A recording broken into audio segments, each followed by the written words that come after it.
Dans cette vidéo, nous allons plonger dans les détails des frais associés à l'obtention de la carte verte après la présélection à la loterie américaine.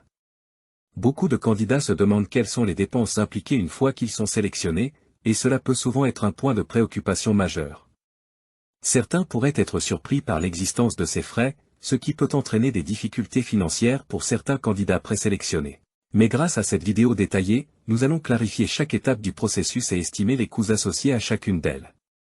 En comprenant mieux les frais impliqués, les candidats seront mieux préparés à entreprendre le processus de la loterie américaine en toute connaissance de cause. N'oubliez pas de vous abonner pour ne pas rater les actualités concernant la DV Loterie.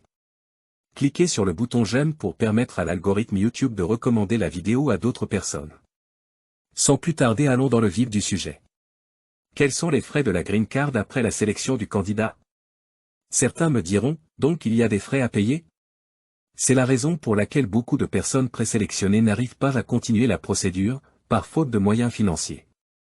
Ne sois pas choqué, après avoir suivi cette vidéo, tu auras une idée de combien tu dois préparer à chaque étape du processus de la loterie américaine. Dès que tu es sélectionné, il y a les frais de la visite médicale à faire face, les frais de visa et d'autres frais annexes dont ceux de la carte verte.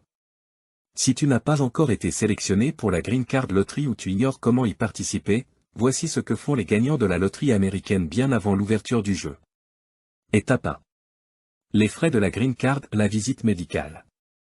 La visite médicale coûte environ 90 $ pour les enfants de moins de 15 ans vu qu'ils sont dispensés de certains examens et environ 240 $ pour les adultes. Ce sont des coûts approximatifs et il faut aussi noter que ces frais peuvent changer d'un pays à un autre. Cette somme peut aussi varier si tu as déjà tous tes vaccins et tu es en bonne santé. Sur le site du gouvernement américain, c'est mentionné 275 $, alors prévois une marge pour éviter des surprises désagréables le jour de la visite médicale. Ma recommandation, c'est de contacter la clinique qui va s'occuper de ta visite médicale et demander le coût de leurs prestations pour un gagnant de la DV Loterie et tu auras la bonne réponse. Étape 2. Les frais de la DV Loterie à l'interview. Le coût de la DV Loterie pour l'interview est la chose sur laquelle nous sommes unanimes et le montant est identique dans toutes les ambassades des USA représentées un peu partout dans le monde. Les frais d'interview coûtent 330 $ que tu vas convertir dans ta devise avant ton rendez-vous pour l'entrevue.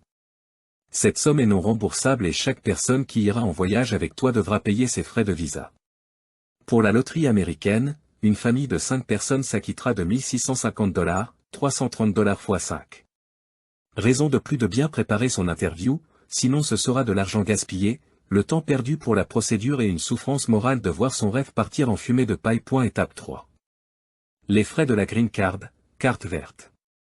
Les frais de la carte verte, comme les frais de visa, sont fixes et s'élèvent à 220 $. Je te recommande de t'acquitter de ces frais bien avant ton voyage pour recevoir ta carte verte un mois après ton arrivée aux USA. Si tu ne paies pas cette somme, tu ne recevras pas de carte verte. Tu risques de ne pas trouver un emploi et retarder l'obtention de tes documents administratifs dont tu as besoin pour t'intégrer facilement et t'épanouir au pays de l'oncle Sam. Certains programmes gratuits du gouvernement tels que les cours d'anglais ESL, English as a Second Language, exigent parfois la carte de résident permanent avant de te faire inscrire. Mets toutes les chances de ton côté. Étape 4. Les frais de la DV Loterie, le billet d'avion. Ici, Google va t'aider à estimer le prix de ton billet d'avion juste après l'obtention de ton visa américain, lors de la planification de ton départ vers les États-Unis. Ces frais prennent une grosse part dans le budget de la DV Loterie, environ 70%, je n'exagère pas. Comment y procéder? Tu peux te rendre sur les sites des compagnies de voyage comme Air France, Emirates ou Air Ethiopie, fais ton choix en fonction de tes préférences et ton budget. Écoute, fais bien ton choix, car ta vie en dépend, n'essaie pas d'économiser de l'argent et avoir une piètre expérience. Recherche bien l'historique de la compagnie avec laquelle tu veux aller en voyager avant de prendre ta décision. Comment réserver son billet d'avion, le cas d'Air France? Va sur le site d'Air France et remplis la page ci-dessous. La ville de départ est celle de ton arrivée aux USA, le jour de départ et le présumé jour de retour avec le nombre de passagers, sont les informations que tu devras renseigner.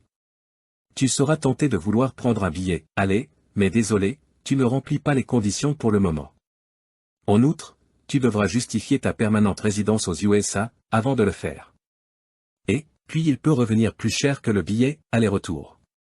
De plus, il revient plus cher d'acheter son billet d'avion dans une agence, donc achète-le via Internet, si tu peux, et ensuite va dans une agence pour te faire imprimer ton billet avant ton voyage. Cela se fait avec les références du billet d'avion numérique préalablement acheté en ligne. Par ailleurs, tu seras capable d'économiser quelques dollars, en ne payant pas de frais d'agence. Étape 5. Les frais annexes de la Green Card. En plus des frais ci-dessus, il faut aussi prévoir des frais de renouvellement et d'établissement des documents administratifs. On ne le comptabilise pas souvent, mais cela a aussi un coût. Par ailleurs, je recommande ici $100. Pour clôturer, voici une idée de ce que tu dois prévoir à chaque étape de la procédure quand tu participes à la loterie américaine, approximativement $3000. L'achat d'un billet d'avion moins cher pourra considérablement réduire ce budget. Cependant, tu as remarqué que j'ai laissé les montants en dollars à cause de la fluctuation des devises de certains pays arrimés à des devises flottantes qui ont des cours qui varient au jour le jour. Il est préférable de conserver les coûts en dollars et de faire la conversion quand le moment arrivera, en fonction du cours de la journée, pour éviter des surprises désagréables.